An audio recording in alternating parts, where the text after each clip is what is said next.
Organism, respiration होती कैसी है ऑर्गेनिजम्स में? ओके, ऑर्गेनिज्म से प्लांट्स आते हैं, हम आते हैं, एनिमल्स भी आते हैं, ठीक है।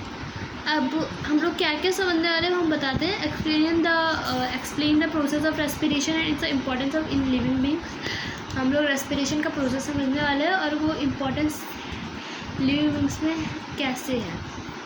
तो ये हमारा फर्स्ट टॉपिक है, पहले हम फर्स्ट को ही समझते हैं। What is respiration? और रेस्पिरेशन वो होगा, रेस्पिरेशन का पार्ट है ब्रीथिंग, और ब्रीथिंग के रेस्पिरेशन का पार्ट है ब्रीथिंग और ब्रेक डाउन। फूड को ब्रेक डाउन करना, बट पार्ट उसका ब्रीथिंग है।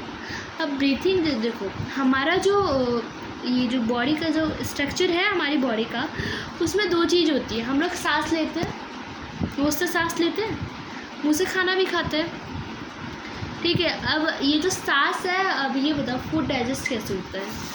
अभी मैंने पिछले चैप्टर में हम लोगों ने पढ़ा कि फूड डाइजेस्ट किस किस के कारण होता है। फूड डाइजेस्ट होता है कि फूड डाइजेशन किसके कारण होता है, सबको पता होना चाहिए ना। ये तो फूड डाइजेशन हमारे ये इसे क्या बोलते हैं, ह्यूमन डाइजेस्टिव सिस्टम के कारण होता है। फर्स्ट हमारा फूड माउथ में जाता है, सेकंड वो सलाइवा ग्लैंड से सलाइवा आगे होता है, फिर हमारा फूड च्यू करके हमारी इसोफेगस में जाता है, इसोफेगस में जाने के बाद वो स्टोमेटा में जाता है, स्टोमेटा में जाने के बाद वो स्मॉल इंटेस्टाइन में जाता है, स्मॉल इंटेस्टाइन से लार्ज इंटेस्टाइन में जाता है, लार्ज इंटेस्टाइन से वो रेक्टम में जाता है, और एनएस लास्ट में फिर वो एनएस में जाता है। ओके, तो अभी हम लोग पढ़ा क्या बोलते हैं, अभी हमारा वो हो गया डाइजेस्टिव सिस्टम का हो गया प्रोसेस। अभी हमारा रेस्पिरेशन का प्रोसेस, हमारे मुंह के अंदर क्या बोलते हैं, हाँ, ब्रीथिंग की एयर की जो किसकी होगी, एयर की और हमारे फूड के अंदर होगी झगड़ा होगा, ठीक है। Okay, what is respiration? The process of respiration involves the taking in oxygen of air into the cell using of the releasing energy by the burning food and ultimately the waste product CO2 and water from body। ये जो process होता है उसमें respiration, what is the process of respiration? हम respiration की process की बात कर रहे हैं। वो हमारा जो नोज़ है, हमारी जो नोज़ है वो ब्रीथ करती है एयर को ऑक्सीजन में से, ऑक्सीजन को एयर में से, ठीक है, और फिर वो कहाँ पे जाती है, सेल्स में।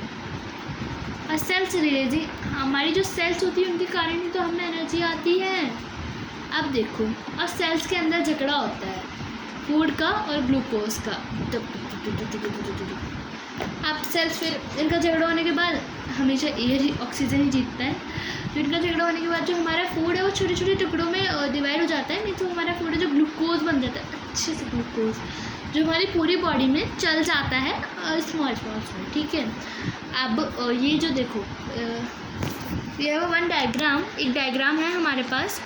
इट्स अवर सेल, ये हमारी सेल है, और यहाँ से फूड उसके अंदर जाता है, यहाँ से जो ऑक्सीजन है वो वहाँ पे जाती है, और अब जो फूड को उसको झगड़ा होता है तो जीतती ऑक्सीजन है, तो अब ये जो ग्लूकोज बन जाता है फूड, अब उस फूड को हर बॉडी में पहुँचा देते हैं, तो मीन्स फूड का जो ब्रेक डाउन होगा तो हमारी एनर्जी बन जाती है। अब ये एनर्जी हमारे पूरे बॉडी स्ट्रक्चर में ये लोग पहुँचा देते हैं, ठीक है, मीन्स सेल्स पहुँचा देते हैं। अब जो ये इन दोनों का कोई काम नहीं रहा, अब काम किसका आ गया, अब आ गया CO2 का। CO2 का वर्क होगा। अब CO2 क्या ही कर लेगी, अब CO2 हम लोग बाहर डाल देते हैं, वो प्लांट्स के लिए काम आती है, वो हम आगे पढ़ने वाले हैं चैप्टर में। फिर हमारा बचता है वाटर। ओके, रेस्पिरेशन का प्रोसेस समझ आया होगा। अभी मैं आपको एक और इजी वे में समझाती हूँ।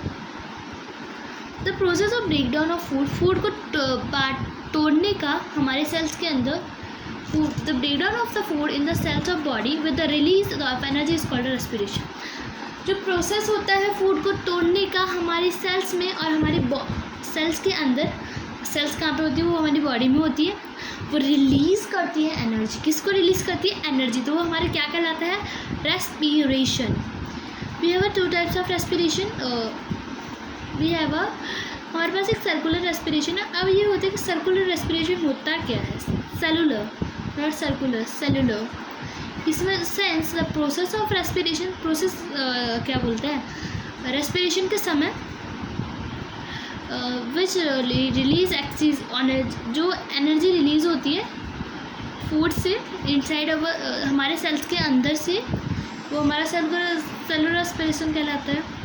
The process of cellular respiration is common to the living beings. Cellular respiration living beings में ही होता है। Humans, other animal as well as a plants, plant में भी is place in the cells. ये हमारी बॉडी में सेल्स की प्लेस लेते हैं। मीन्स ये ऑर्गेनिज्म में किसकी प्लेस लेती है? रेस्पिरेशन। हमारी बॉडी में वो सेल्स की प्लेस लेती है, सेल्स की प्लेस लेती है। No we have two types of respiration. First is aerobic, second is anaerobic. Aerobic क्या होता, क्या व्हाट इज एरोबिक रेस्पिरेशन? ठीक है, हम अभी पढ़ने वाले हैं।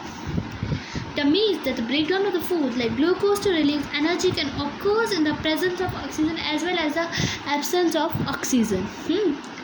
जो फूड को छोटे छोटे टुकड़ों में डिवाइड करना ग्लूकोज की तरह, वो रिलीज करती है oxygen. Occurs the presence of oxygen, of course I know, ये हमें पता है कि जो एनारोबिक रेस्पिरेशन में है ना, एरोबिक रेस्पिरेशन में हमें चाहिए होती है oxygen.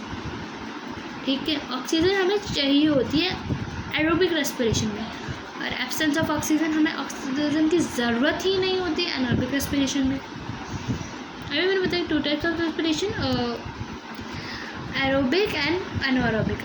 This two types of respiration are discussed below. हम लोग अभी डिस्कस करने वाले हैं। What is aerobic respiration? It's a question. What is aerobic respiration? When the breakdown of glucose, जब खाने का ग्लूकोज का ब्रेकडाउन होता है फूड में, occurs with the use of oxygen, वो हमारे यूज़ ऑफ ऑक्सीजन के कारण ही हो पाता है, वो हमारी एरोबिक रेस्पिरेशन। हम एरोबिक रेस्पिरेशन के लिए आती है। अभी मैंने आपको बताया कि